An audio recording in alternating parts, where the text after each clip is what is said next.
Evangelio del día jueves 8 de agosto de 2024. Jueves de la 18ª semana del tiempo ordinario.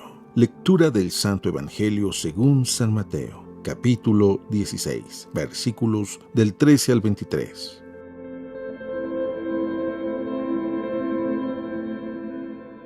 En aquel tiempo, cuando llegó Jesús a la región de Cesarea de Filipo, hizo esta pregunta a sus discípulos: ¿Quién dice la gente que es el Hijo del Hombre?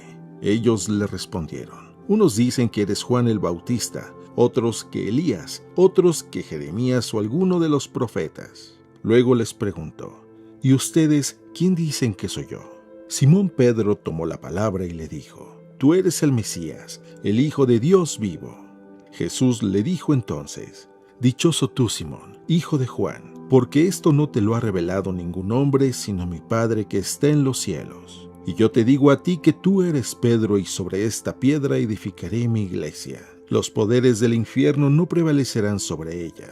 Yo te daré las llaves del reino de los cielos. Todo lo que ates en la tierra quedará atado en el cielo, y todo lo que desates en la tierra quedará desatado en el cielo. Y les ordenó a sus discípulos que no dijeran a nadie que él era el Mesías. A partir de entonces empezó Jesús a explicar a sus discípulos que tenía que ir a Jerusalén y padecer allí mucho por parte de los ancianos, de los sumos sacerdotes y de los escribas, que tenía que ser condenado a muerte y resucitar al tercer día. Pedro se lo llevó aparte y trató de disuadirlo diciéndole: No lo permita Dios, Señor, eso no te puede suceder a ti. Pero Jesús se volvió a Pedro y le dijo: Apártate de mí, Satanás, y no intentes hacerme tropezar en mi camino, porque tu modo de pensar no es el de Dios, sino el de los hombres.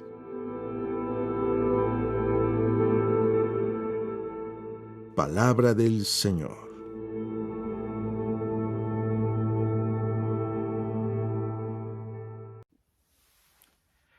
Muy buenos días.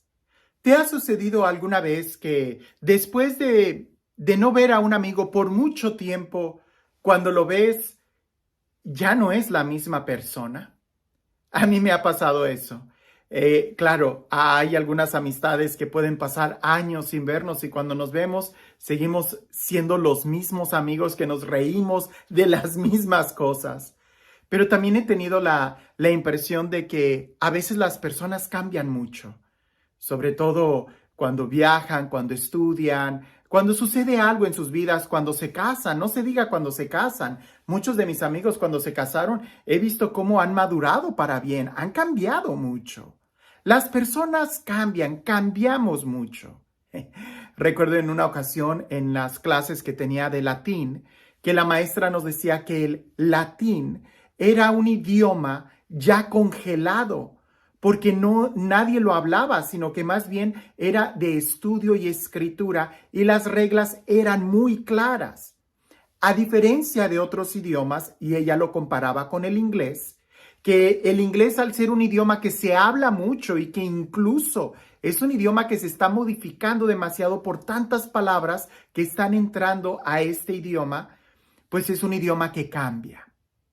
Y es que efectivamente, lo que está en uso, lo que está vivo, cambia. Lo que ya está congelado o muerto, pudiéramos decir, ya no cambia. Así está como está.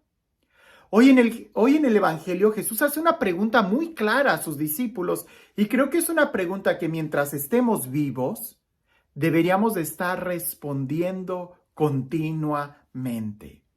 No sea que nos hayamos quedado congelados en una parte de nuestra historia y que no nos demos cuenta que ya hemos cambiado y entonces, como aquella ropa que está guardada en el closet, después de muchos años te la quieres poner y sorpresa, ya no te queda.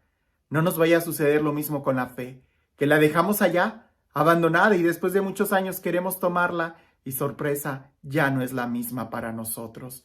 O más bien, nosotros somos los que fuimos cambiando. Escuchemos el Evangelio y espero me puedas entender mejor lo que trato de comunicarte. Dice así: En aquel tiempo, cuando llegó Jesús a la región de Cesarea de Filipo, hizo esta pregunta a sus discípulos: ¿Quién dice la gente que es el Hijo del Hombre? Ellos le respondieron: unos dicen que eres Juan el Bautista, otros que Elías, otros que Jeremías o alguno de los profetas. Luego les preguntó: ¿y ustedes, quién dicen que soy yo? Simón Pedro tomó la palabra y le dijo: tú eres el Mesías, el Hijo de Dios vivo.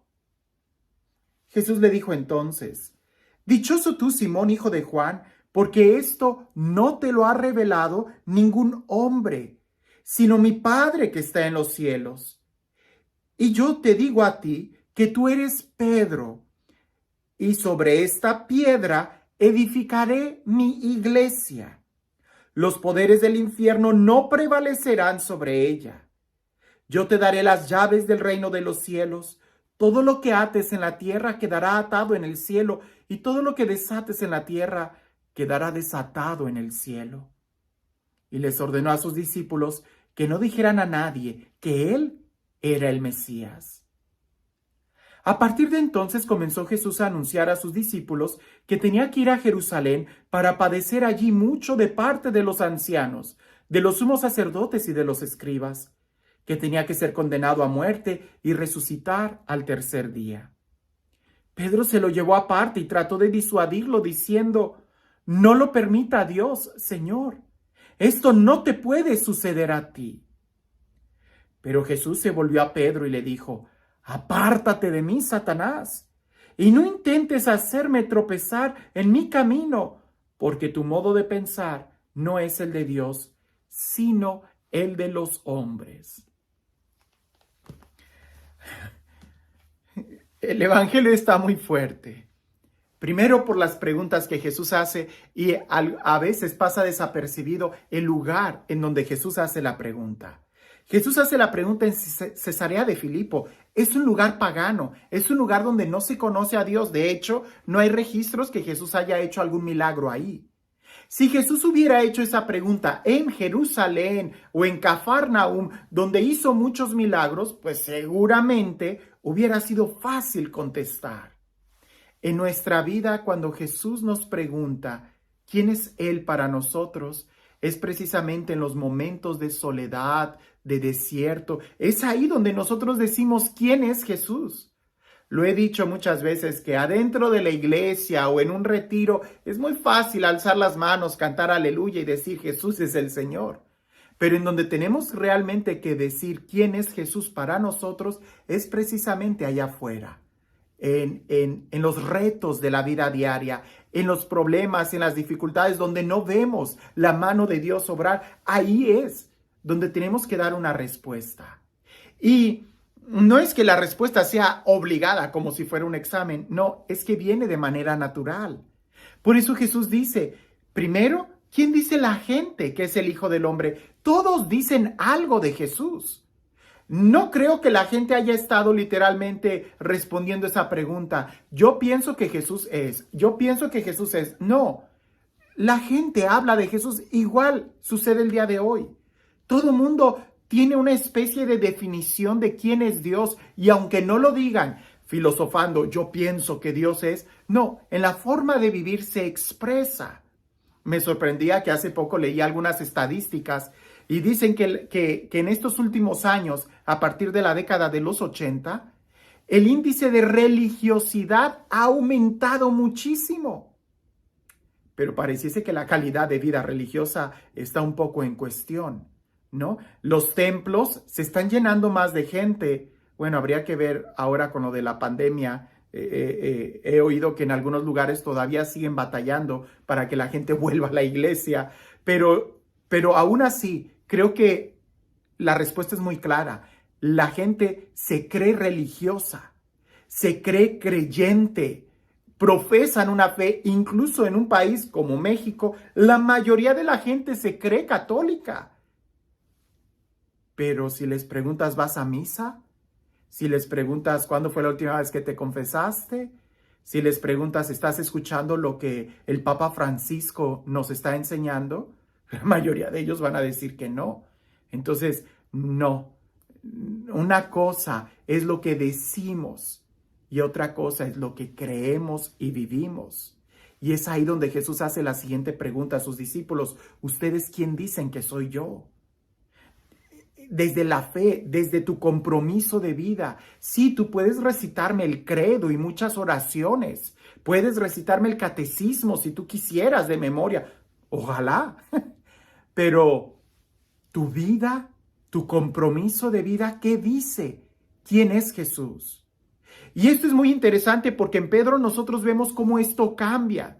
Sí, Pedro da una profesión de fe, pero parece que se quedó ahí, atorada en un momento de su historia. Porque enseguida Jesús empieza a hablar de que él va a padecer, de que él va a sufrir. Y después Pedro le dice, no, Señor, esto no te va a pasar a ti. A ver, Pedro, la fe en Jesús no es de acuerdo a como tú crees. No es de acuerdo a tus conveniencias, no es de acuerdo a tus creencias.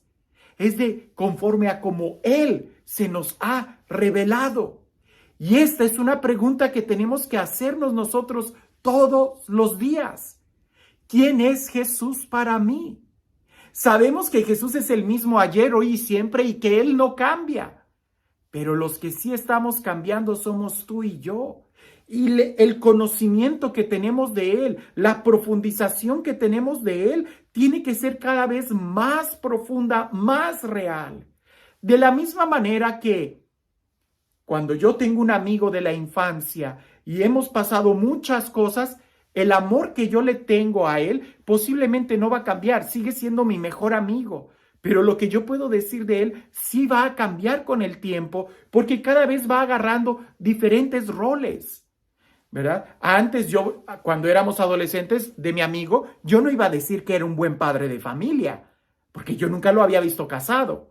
Como amigo yo no iba a decir que era muy romántico con su novia, pues ni siquiera tenía novia, pero después pude decir es muy romántico, después pude decir es un muy buen padre de familia, hoy puedo decir está muy comprometido con su trabajo. Estoy hablando de la misma persona, pero esta persona cada vez yo la conozco de una manera más profunda.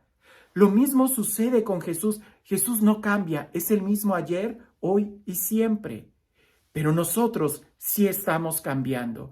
Y a través de las dificultades o problemas que yo he ido teniendo, puedo ir diciendo cosas más profundas de quién es Jesús para mí. Quizás en algún momento realmente de la enfermedad, puedo decir que ahora Jesús es mi médico, mi compañero, mi consolador, es quien me acompaña, quien está conmigo, quien me fortalece.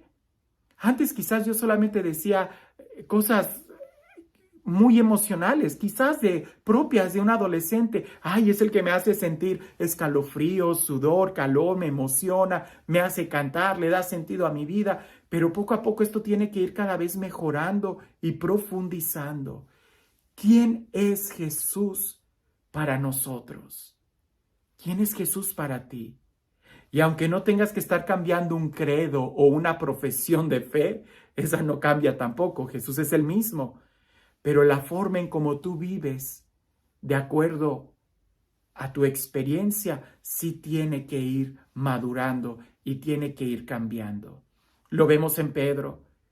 Pedro, en este evangelio, hace una profesión de fe, pero después como que no entendía muy bien y quería quedarse con esa primer profesión de fe y Jesús lo reprende. Pero después vemos más adelante cómo Pedro fue capaz de responderle a Jesús, de recibir la encomienda de Jesús y de incluso hasta dar la vida por Jesús.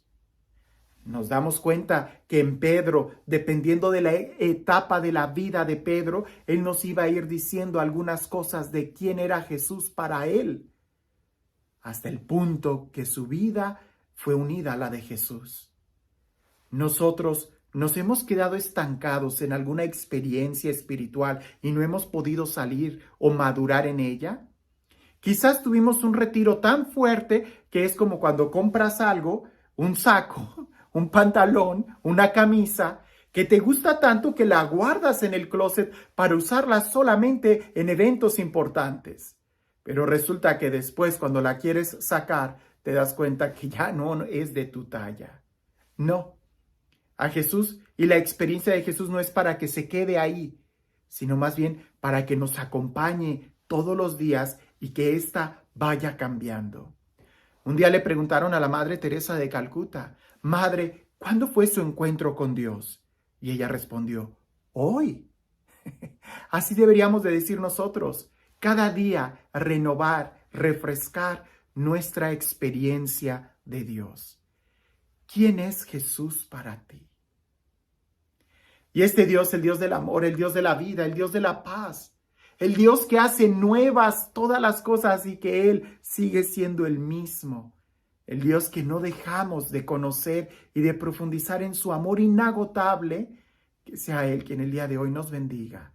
En el nombre del Padre, del Hijo y del Espíritu Santo. Cuentan por ahí que había un monje que quería alcanzar profundidades espirituales y era muy exigente en la disciplina que se ponía a sí mismo. En una ocasión, para no ser distraído por nadie, se fue al camino entre dos bosques, o más bien entre dos ciudades, se internó en el bosque y se subió a un árbol muy alto para que nadie lo interrumpiera, y ahí se quedó orando, sentando en una rama. Cuando dos peregrinos decidieron precisamente ponerse abajo de ese árbol para platicar, y uno de ellos sacó una guitarra y empezó a afinarla, el que estaba al lado le dice: ten cuidado, no vayas a apretar mucho la cuerda, que la vayas a reventar, pero tampoco la dejes tan floja que no vaya a producir un sonido bueno. Tienes que tensarla lo suficiente para que produzca la música. Eso al monje que escuchó esas palabras le fueron de gran inspiración, porque así es precisamente la vida. No tensarla demasiado que la vayamos a romper, pero tampoco dejarla tan floja que no produzca ninguna melodía. Tenemos que tensarla justo en el momento en la precisión correcta para que produzca música. Y los que saben de instrumentos musicales, de vez en cuando hay que volver a ajustar la cuerda para que produzca música. Así también nosotros. El conocimiento que tenemos que tener de Jesús no es solamente teórico, pero tampoco es solamente práctico y experiencial. Las dos cosas tienen que entrar para que nuestra profesión de fe sea la correcta. Pero de vez en cuando hay que detenernos y saber si la cuerda, si la experiencia de Dios está lo suficientemente bien tensada entre lo que profesamos y entre lo que vivimos. Que tengas un excelente día.